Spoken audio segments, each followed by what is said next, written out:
Je lis la parole du Seigneur. Jésus étant né à Bethléem, en Judée, au temps du roi Hérode, voici les mages d'Orient arrivaient à Jérusalem.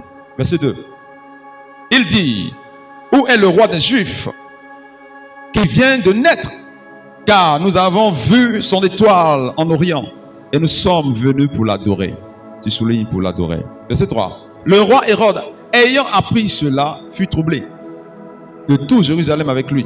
Verset 4. Il assembla tous les principaux sacrificateurs et les scribes du peuple. Et il s'informa auprès d'eux d'où devait naître le Christ. Tu vas souligner d'où devait naître le Christ. Amen. Parce que la fonction de Jésus, c'est de sauver le monde. La fonction de Jésus-Christ, c'est de sauver le monde. Personne n'a le droit de porter le nom de Jésus-Christ. Et je vais vous dire maintenant, la séduction vient pour réduire ta personne. Ça vient pour te serrer. Ça va une séduction. Séduire. Ça te réduit à néant. Si tu as une grande personnalité, que tu as une image dans ce monde, la séduction va venir pour rendre petit ton image. Est-ce que vous comprenez? Si tu es une personne respectée dans la société, la séduction va venir pour quoi? Rendre petit ton image. Ça va venir pour ton nid. La séduction. La séduction ne vient pas juste comme ça. La séduction ne vient pas parce que quelqu'un a juste parlé, tu as suivi. La séduction a un esprit qui te provoque à suivre. Quand on voit une nourriture bien gagnée, qui est parfumée, c'est parce qu'il y a le parfum, parce que c'est présentable, ça nous attire à manger. Amen. Séduction. Donc le diable est au courant de comment faire tomber l'homme. Il utilise le chemin de la séduction. Alléluia. Et vous allez comprendre maintenant, Jésus nous met en garde afin que personne ne nous séduise.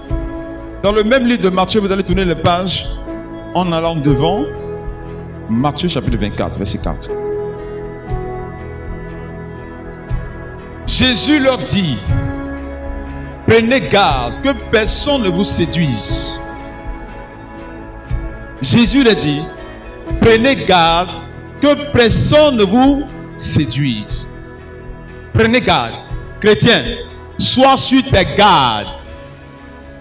Sois sur ta garde, que personne ne te séduise. Amen. On va prendre Matthieu chapitre 16, verset 16. Ici, Jésus a posé la question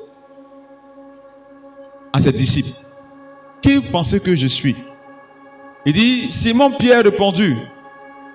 Il dit, Simon-Pierre répondit, tu es le Christ, le Fils du Dieu vivant. Amen. Tu es le Christ, le Fils du Dieu vivant. Lorsque Jésus a demandé, qui suis-je? Il dit, tu es quoi? Tu es le Christ. Donc personne ne doit prendre la place de Jésus-Christ. Frère, sœur en Christ, mettez ta place. Je vais vous dire quelque chose. Ce que vous voyez se passer là, vous pensez que c'est de l'amusement. Toutes ces personnes qui se lèvent, qui disent sont Jésus-Christ, vous pensez qu'ils sont là pour... Ce n'est pas la comédie. Amen. Ce n'est pas de la comédie. Ces personnes peuvent mettre dans la comédie, vous allez prendre ça comme si c'était de la comédie. Ce n'est pas de la comédie. Avant que vous vous rendiez compte, ils seront en train de prendre un nombre de personnes. Voici ce que la Bible dit ici. Ce n'est pas de la comédie. Amen. Dis à ton voisin, ce n'est pas de la comédie. Dis à quelqu'un, ce n'est pas de la comédie. Chapitre 24, verset 4. Il dit, Jésus lui répondit, il dit, prenez garde que personne ne vous séduise. À partir du verset 5, il dit quoi? Car plusieurs viendront sous mon nom, disant, c'est moi, je suis le Christ. Et ils séduiront beaucoup de gens. Vous voyez, il n'a pas parlé de Jésus, il dit, c'est moi qui suis le Christ, c'est-à-dire le sauveur de l'humanité. Les gens vont venir dire que c'est eux qui sont le sauveur, qui vont sauver l'humanité. Amen. Ne dis pas, oh, à quoi ça me concerne? Écoute-moi très bien. Vous ne savez pas à quelle ampleur ces choses vont prendre dans le monde. Ce n'est pas seulement ici en Côte d'Ivoire. Il y a d'autres au Bénin. Au Bénin aussi, c'est passé. Au Kenya. Dans plusieurs pays, actuellement, ça se passe. Il dit plusieurs antichrists avec S se lèveront et viendront pour séduire la terre. Plusieurs antichrists viendront et diront, toi qui dis tu aimes Jésus, tu veux le voir, tu veux le voir. Un homme va venir, il va dire que c'est lui qui est Jésus. Il dit, ils vont continuer à parler et continuer à chanter cette musique jusqu'à ce que le cœur de certaines personnes soit gagné. Et c'est pourquoi, étant un enfant de Dieu, il est important. C'est pourquoi il a parlé à partir du verset 6, il dit, vous entendrez parler de guerre, de bruit de guerre. Gardez-vous d'être troublés.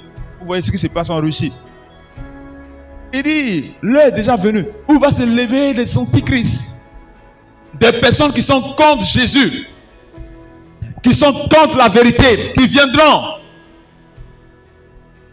Et les chrétiens que nous sommes beaucoup aveuglés. On est en train de regarder nos prospérités seulement. On regarde comment Jésus va nous faire sortir de la situation du marché à pied à la voiture, du sucre au bois à la maison en dur, ou d'un chambre salon à une villa, d'un portefeuille à un grand compte bancaire.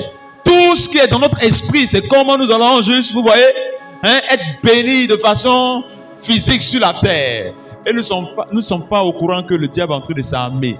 Et il a armé plusieurs agents dans le monde pour être des antichrists. Alléluia. Je vais te dire pourquoi ça te concerne. Parce que ces personnes iront même à la télévision. Ces personnes vont séduire les boss. Ils vont séduire les ministres. Ces personnes vont commencer, ils vont avoir des chaînes télé pour eux-mêmes. Ils vont avoir des radios pour eux-mêmes. Ils vont commencer à infiltrer de la tromperie, de la séduction dans les pensées des chrétiens. Ils vont commencer à jouer avec le cœur de beaucoup de personnes. Et ce n'est pas fini. Ils vont venir avec le pouvoir des miracles. Pour le moment, vous n'avez pas encore vu un qui avait tombé le feu du ciel. C'est pourquoi vous voyez que les gens ne vont pas. Pour le moment, vous n'avez pas encore vu un qui est en train de marcher sur la mer. C'est pourquoi les gens ne vont pas. C'est pourquoi les gens ne vont pas. La Bible a été très claire. Elle dit, si vous attendez que Christ est là-bas, qu'il est ici, ne partez pas. Alléluia. Le même livre de Matthieu chapitre 24, à partir du verset 23, il dit quoi? Il dit, si quelqu'un vous dit, alors le Christ est ici, ou il est là, ne le croyez pas. Il faut fortifier ton cœur maintenant. Fortifie ton cœur maintenant. À partir du verset 24, il dit quoi? Car il se levera de faux Christ et de faux prophètes. Ils feront de grands prodiges et des miracles au point de séduire, s'il était possible, même les élus, même les chrétiens, s'il est possible, ils vont même séduire les élus et les chrétiens. Beaucoup de chrétiens vont laisser la Bible et vont commencer à suivre ces personnes sans se rendre compte. Parce qu'il y a un pouvoir, lorsqu'ils sont en train de parler, il y a un pouvoir de séduction qui les poursuit. Vous croyez que ces personnes qui sont assises savent ce qu'ils sont en train de faire? Ils ont été séduits, possédés par un esprit de séduction. Le diable s'est révolté. La Bible déclare, il va faire des grands prodiges, des grands miracles. Et les gens vont commencer à courir. Vous savez, quand quelqu'un a un problème, qu'est-ce que c'est le problème? Est-ce que vous connaissez le problème? Le problème pousse les gens à faire du n'importe quoi. Hein? Problème pousse les gens à faire du n'importe quoi. Problème est capable de t'amener à rentrer où tu rentres. Problème, quand le problème vient, il ne vient pas parce qu'il ne fatigue pas parce qu'il a un problème. Il vient parce qu'il a son cousin qu'on appelle stress. Le stress va manipuler, c'est-à-dire il va combattre ton esprit jusqu'à ce que tu puisses te rendre dans certaines places.